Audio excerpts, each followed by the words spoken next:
Well, this is shaping up to be one of the most tense seasons in terms of league table I think we've ever seen in any save. 3 points separating half the division with a third of the season played, and that includes the playoff spot for relegation. We could yet go down, we could yet finish top half. I have no idea what's going to happen next. Bundles of draws, I think that's all I can predict. And goodbye to a channel hero, a microphone.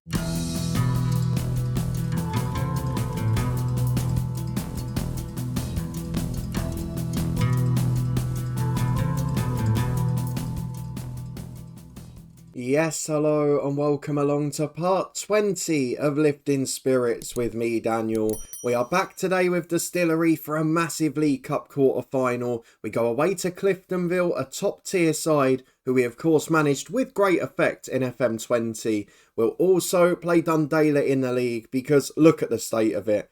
1 point, yet 3 places separate us, because with around a third of the season gone, as you can see from the table above my head, there are 3 points, in fact 4 points, separating 7 teams for the second relegation spot. It is absolutely insane. It's something we've seen from afar in other saves in previous years, but everyone's drawing with each other, and we'll of course reflect on that in a minute. If you are enjoying the series though and looking forward to this episode, please do chuck a thumbs up on the video. I haven't even mentioned that we've got another sign-in, and as you can see, Jordan Jenkins well back in form. So if you want to stay up to date and see how the season goes, whether we can survive our first season in the second tier, then please do subscribe and turn that notification bell on. Daily FM23 content rotating from 2 long-term stories every day and a few specials to look forward to as well. But for now, let's talk about on and off the pitch with Distillery, because the league is so evenly matched, and I mean so evenly matched. There is a good chance of us going down. There's a great chance of us finishing top half. You just don't know. Let's go and have a look at the transfer I've bought in just a week or so ago to try and help us a bit further up. He was someone we looked at in the summer, was identified from our scout reports, but we couldn't afford the wage of. And again, we keep them on our shortlist because a few months later, the odd one doesn't get picked up by a club and it gives us a great chance. And that is exactly what's happened with this man, Sienna Foster. He is a right back and right winger who is 3-star ability, 3.5 potential, 27 years of age. Ironically, someone I managed at Cliftonville in FM20, left the club a couple of years ago. He's a really solid pro. He's only 5'3" and he can't jump. It's a bit of a concern that. But the rest of his game, very solid. And as a versatile player, as an experienced player, I feel like we needed that in the squad. 1 sub appearance, a decent effort so far when he came on. And hopefully he'll be pushing for a start in this one. But let's go and have a look at the schedule, because it has been absolute carnage since you were last here. At first I thought we were doing really well. As you can see, we picked up a lot of results. And to be fair, we've only lost 1 league game off camera. The problem is we've only won 2 and we've drawn all the rest. So where we've played against those bottom sides, we've not been able to capitalise enough and get victories. And if we had even won 2 of those games, we'd be up in 5th place now. That's the difference at this level. It's also been a story of penalties and Jordan Jenkins, because if we look at all the games since you were last here, we had a 2-0 defeat at Glentoran in the Cup. I don't think anyone on earth is surprised by that. We then bounced back and beat Newry 3-1, who are one of those 3 runaway sides at the top. Diego McGann scored 1 after Jordan Jenkins' brace, one of those from the penalty spot. Then we get to the Ards game, and that's where penalties start to become galore and decisive, because 1 for them, 2 for them, 1 for us. Ridiculous. A hat-trick from Glenlaw for them, 2 of them from the spot in the first half. Jordan Jenkins put us 3-2 up on the stroke of half-time with a penalty as well. 3 penalties in half a game, just nuts. Latifa and Levingston got the other 2 goals, but a good point in the end. A 0-0 draw against bottom side Welders, really disappointing. We didn't really do a huge amount, to be honest, so can't complain that we didn't win it. We then had our one and only very comfortable win of the season, a 3-0 win at Bangor. It was 2 for Jordan Jenkins and 1 for Mark McKee. A 4-2 win followed against a very rotated Ballymena side in a League Cup. There is no doubt to my mind that they are just making sure they win the league. They were brilliant against us in that game. We saw that in the last episode. And even here, to be fair, we were 2-1 up. We were just about edging through. And then they got a red card and we scored another one. So a hat-trick for Jordan Jenkins, 1 for young Marty Bell off the bench, and a really good win in the cup.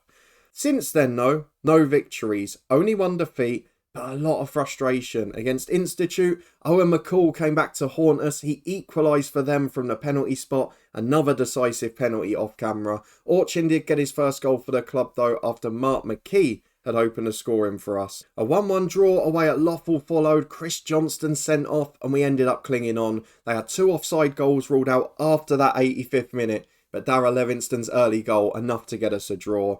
Awful performance at home to Ballyclare. A 2-0 defeat with a goal either side of half time. It could have been 3 or 4. Honestly, we just weren't at the races. Complete opposite to the Bangor game. And that Bangor game, actually, I forgot to mention, they've got Leon Boyd up front. Not cutting it there. A 1-1 draw away at Newry is the last result. An equaliser from Darragh Levingston. And considering where they are in the league, it seems to be the one big team we're getting results against. If we go and look at the table, they're in third. They're in that group of 3 with Anna and with Ballyclare, who to be fair are doing well as well. And after that first game of the season, we talked about that defeat to Anna United, the side that survived by the playoff last year. Well, I feel a lot better about it now. And I think when you look at our run of results, maybe they answer themselves. Ballina Malada back up to 5th. Ballymena, Anna and Ballyclare. I think they're the only sides we've lost to, aren't they? I don't think we've lost to any of the sides in the bottom 7. We just haven't won many of them. That's the only issue. So let's go and get into the first game today. See if we can change that in the cup against Cliftonville. It would be lovely to go on a run. I don't think it's going to happen now. But let's see what we can do. I'm imagining we're going to have to rest a few. It's a Tuesday night game. There are some domestic league matches too. So we're going to mark Dylan Lobban. We're going to see what changes we need to make. And we'll be back in a minute to run through the team. So rather worryingly, as we come back, a couple of changes have had to be made in defence. That's not such an issue. The big problem is, despite his brilliant form throughout September and the first bit of October, Jordan Jenkins is now 4 without a goal. So the plan is, I'm going to play him today. If he doesn't score, we can give him that team talk, and then hopefully he bounces back in a league game at the weekend, because that is still our bread and butter. For today though, we have made a few replacements. The usual one in goal, Neil Graham plays the cups. We've also taken out Farquhar and Orkin, who you can see are both tired. And we've also dropped Mark McKee to the bench after a few poor games. That means coming in, we've got Neil Graham in goal. Sienna Foster starts his first game at right back with McGill moving in alongside the returning KLM Reid. Mark Edgar is at left back. He's been so-so this year. Levingston and Chambers in centre midfield. Chambers had been displaced by Beck, but because of McKee's dropping, he starts today. Beck is in that number 10 role. Johnston and Latifa on the wings. And Jordan Jenkins, 4 without a goal up front. Let's go and get into it. If Cliftonville rotate, we might have a chance. But as we saw away at Glentoran earlier in the year, when we're away from home against these big sides, it's normally the end of the road. Well, 4 changes for Cliftonville, and in fairness, a few of their stars dropped. McDonough, Hale, Curran among their better players, but Ronan Doherty we managed in FM20, Rory Hale's a good player, Casey at centre-half, a name I recognise, Connor Pepper at right-back, a good player. So let's just get through to the first half. We know Dylan Lobban's the danger man, so we'd suggest there's some quality in that team. But let's go and get into it. There's no pressure on us at all, so in front of a big crowd at Cliftonville, let's try and shock the odds. So we're back early on with Connor Pepper on the right, and I'd imagine this is going to be a pretty difficult day, particularly as we've gone behind in the second minute. Dylan Lobban clips it beautifully over the keeper. Graham came, he didn't get there, and unfortunately we trail as a result. 1-0 Cliftonville. How good is he? Dylan Lobban. We're going to have to go and have a look in a minute, but at the moment we're just having an onslaught of Cliftonville chances, so we can't see. Long ball down the right has somehow stayed in. Seemed to defy the laws of physics, that. As Chambers at the back, caught in the box. Lobban back to Morgan. And I don't know how Reed's blocked that. That's sensational defending. We are all over the place defensively. And we haven't got that time on the ball we used to. And they're catching us out so much. Jenkins heads away at the front post, but the onslaught continues. It is ruthless. It is relentless. And we aren't able to cope. Story into Morgan. Hoofed away by Reed. Can we cling on to the 5-minute mark? It's still not over. Now it is. Connor Pepper picks it up at the back. Dylan Lobban is very good by the looks of it. 19-year-old on loan from Aberdeen, scoring at 1 in 3, and he's got a great touch and a great passing range. He looks to be a proper player. So this is going to be a long night, isn't it? But at the moment, it's just 1-0. Well, here we are, returning at half an hour. Thankfully, it's quietened down a bit. Edgar playing out from the back with the throw-in. Long ball eventually down the line from Reed. Casey will chase it. Jenkins works but can't get there. And they've got too much time, haven't they? It looks like they're just half a yard quicker to everything. As Reed's header goes up, but only to Doherty. Lobben with a through ball, Edgar mops up, finds Reed, who probably has been the better man at the back. I say as he hoofs it into the striker, and it's a good save by Graham to save the day. Do not say anything positive about your players. It always comes back to bite you.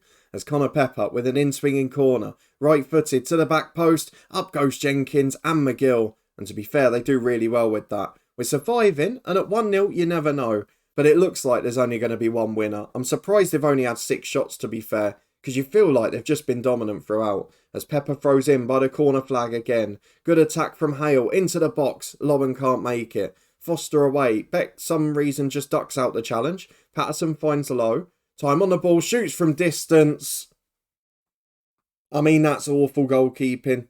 Neil Graham today, according to the stats, has been at fault for both goals. I don't know what you say about that. It's gone straight under him, and that's why he's our cup keeper at this level, because Connor Mitchell is just that much better. We're going to tell the lads to keep it up. At 2-0, they've done all right against one of the best sides in the country. We've just got to try and hold out. And then at the hour, maybe we'll rest a few for the weekend, because that's the most important game here. The story goes back to Casey. Again, everyone from Cliftonville, every outfield player is in our half. The story plays the ball to Pepper. Chance to take on his man. They've dominated us on that side. It's in for 3. And again, it's a good finish, but Graham beating it is near post. He got a hand to it. There's got to be more from the lads. I mean, his rating is the worst on the pitch for us. Jordan Jenkins not far behind. It doesn't look good. And now Pepper's free kicks in. Turner hits the woodwork. I'm going to drop to cautious. I want to make sure we don't let in too many. At the hour mark, we'll look at changes. I think it's time to get some of the youth players on, because we need to keep these lads fit for the weekend. So, Buchanan, he will come on the right-hand side for Latafa. We'll also bring on Belford Jenkins up front. Looking into midfield, Levingston can come off. Who will we bring on for him? Maybe Colin Robinson? I think he'll be a suitable replacement for this one. Not the tallest, not the best in the air. That's my only concern. Could we put Beck further back? Maybe. We'll look at that in a minute. At left back, Edgar's having a shocker. I might leave him out of the weekend and play Reed at left back. McGivern for now is someone I'd bring on. Foster can play. McGill's going to come off. And we'll bring on probably Diego McGann. And then we've got one more sub. Who else is first team? It's Johnston on the left wing. So I'm going to have to go experience. Josh Lynch on for him. They're the 5 subs. Let's save some legs. As we carry on before the subs are made with a long ball over the top. Kerr slices behind for a corner. I'm not sure we needed to see that, but it was entertaining nonetheless. Safety first was the approach from the Cliftonville defence. 5 changes have been made. There's 20 minutes to go. I mean, you look at the stats and it doesn't look like we're that far apart. But when you watch the highlights and you see the general pattern of the game, it's a very different story, isn't it? They're so ruthless. We're missing our goal scorer being in form again. Once he got back to full fitness, he was brilliant for 2 or 3 weeks. And now he just can't find it again. As I mentioned, Colin Robinson's lack of goal threat. He turns up and scores a header, doesn't he? His first goal for the club. Another youth intake star who's making waves in the first team. There's a positive from tonight. That's a really nice moment. Keelan Reed is struggling for fitness, which is an issue. Gonna hope he recovers in 4 days. I mean, look at the shots on target. We've actually had 2 more than them. As Pepper puts a free kick in to the back post. McDonough down to Berry. Just too good. And he had too much time. But thankfully, he didn't utilise it. Shot goes over the bar. We lose 3-1. Do you know what? It was a decent effort. We played all right. We worked hard. But we never looked like we were going to get something. We'll tell the lads it was a good effort. They're happy with that. On to Saturday. Dundela. 1 point behind us. That game is crucial. Well, while it was a lovely test and night to go and play in front of a big crowd and a big team in Cliftonville, this is what we have to get results in. Can we finally turn one of those draws into victories? Because we're playing a side at home who are 1 point and a couple of places below us. There is a chance today if Dundela beat us, if Bangor win at bottom side Welders, and who are the other team? Ards win at home to Lothal. All perfectly winnable games. That we could be back in the bottom 2 after this. So we're going to have to be a little bit careful. Our goal difference is good. Generally, our performances have been all right. But we have got to find the winning streak. Let's see if we can get through to the tactical meeting and find it today. Kieran O'Connor is to be closed down. This is a game we won 1-0 at Dundela earlier in the season. But It was a very tense game and we didn't deserve it. So let's see how we get on tonight. Lots of changes to be made. We'll get back to our league team. Neil Graham certainly won't be starting. We'll give a pep talk to Jordan Jenkins as well. And fingers crossed, we get a response.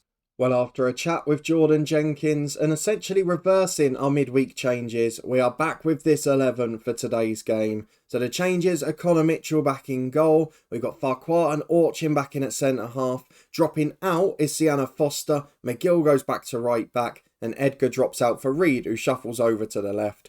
Beck drops in a role for Jack Chambers, with McKee coming back in at number 10.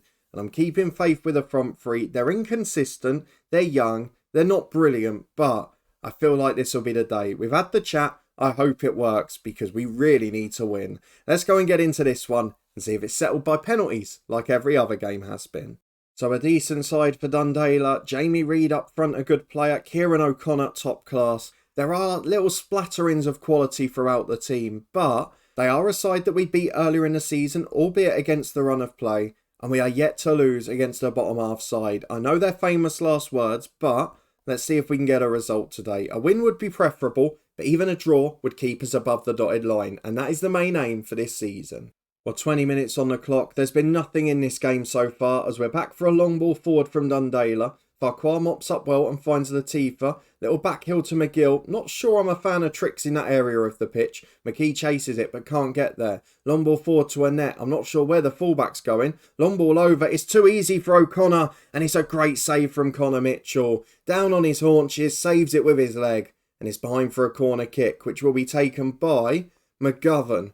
The fullback will whip it in. Outswinger. Mitchell's already saving the day for us. Can we get up the other end? Oh no.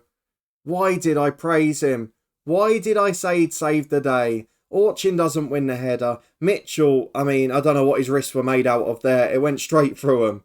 And from the kickoff we go again. But we're one down. This season's starting to get tricky. It's 5 games without a win, albeit 2 of those against good sides in cups. And we've got to start turning draws into victories, but more so, turning defeats into draws, because we cannot get on a losing run. You'll get car drift very quickly here. As Johnston finds Beck to Reed. Down the left-hand side, Jenkins will chase. We've had that chat. He just needs a chance now. It's cleared away as far as Johnston. Delivers towards him. It's not a good ball. And the service is poor. Straight through to the keeper. Basically watching all of this game now. I'm not sure why. Farquhar's clearance is poor. McKay heads it back in, but Levingston nicks it. Then he's robbed of possession. It's all a bit slow and cumbersome, isn't it? There's nothing really to rush us along here as we've let them in again. Oh, we're collapsing. I was surprised when I saw these second bottom because they outplayed us when we beat them 1-0.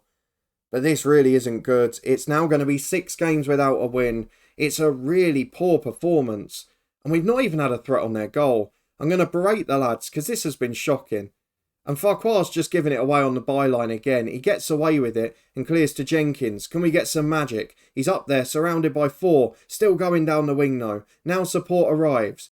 Back to McGill. Good play to McKee. To Levingston. Shoots from distance. And it's in the bottom corner. I'm not quite sure how it beat the keeper, but it is a lifeline nonetheless. Let's go positive. Let's push for this game. We cannot afford to sit cautiously against a side near the bottom of the table. We've got to get a result. A draw here keeps us above them in the league. So let's see if we can find another goal. Because again, we're back to it being all Dundela. Long ball forward. We cannot cope with the long direct play. We're losing every header. We look poor at the back. And these 2 centre-halves have been there all year. They've generally done all right. I'm not sure what's happening today as Johnston. Down the wing he goes. Takes on 2. Gets towards the byline. 3 arriving in the middle. It's a good ball to Jenkins. Can't quite win it. It's out to McKee. Touch is heavy. How many times? We cannot get the ball under control. I don't know if that's confidence, if it's fatigue, but looking at McKee, looking at the centre-halves, they didn't play in the week. It shouldn't be a problem. As Garrett picks it up to Annette, through to O'Connor. It's so easy. I don't know how he didn't score that. He's put it wide of the far post. Oh, it's going all wrong. And to be honest, I'm glad that we've reached this stage, half-time. Only 1 goal down. Look at the expected goals. Look at the shots on target. We've barely competed. We're going to get through the dressing room. I'm going to point the finger because that was really poor. We got most of them inspired. We've got a few motivated.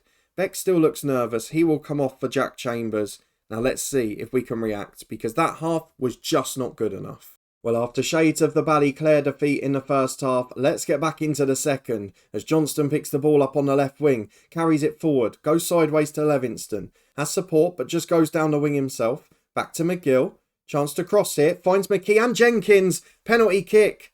The game might be decided on them again. Jordan Jenkins has not scored in 5. He scored a hat-trick the game before that, and a penalty was included. Let it be included today. The goal drought is over. The chat works. And again, penalties are decisive. 2-2. That's huge.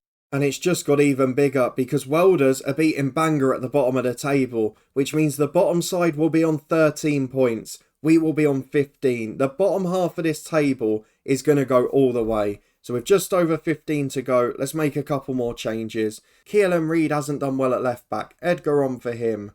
At right back, McGill's been poor. Orkin's knackered, but he's played all right. I'm going to move Farquhar and McGill over. Bring Foster on right back. I'll save the last two because the subs I'm bringing on in Bell and Lynch I'm not confident in. So let's just wait for now. We'll give it 10 more minutes. If we score another one, might even bring on McGann and go to an anchor man. Play a defensive midfielder instead. Let's give it 5, see what happens. Well, the fresh fullbacks seem to have given us some impetus because we're ahead on the stats now, but we're still awful defending set pieces. And as a result, there's always a threat from Dundela. We've got just over 5 to go, and I've got to think carefully here.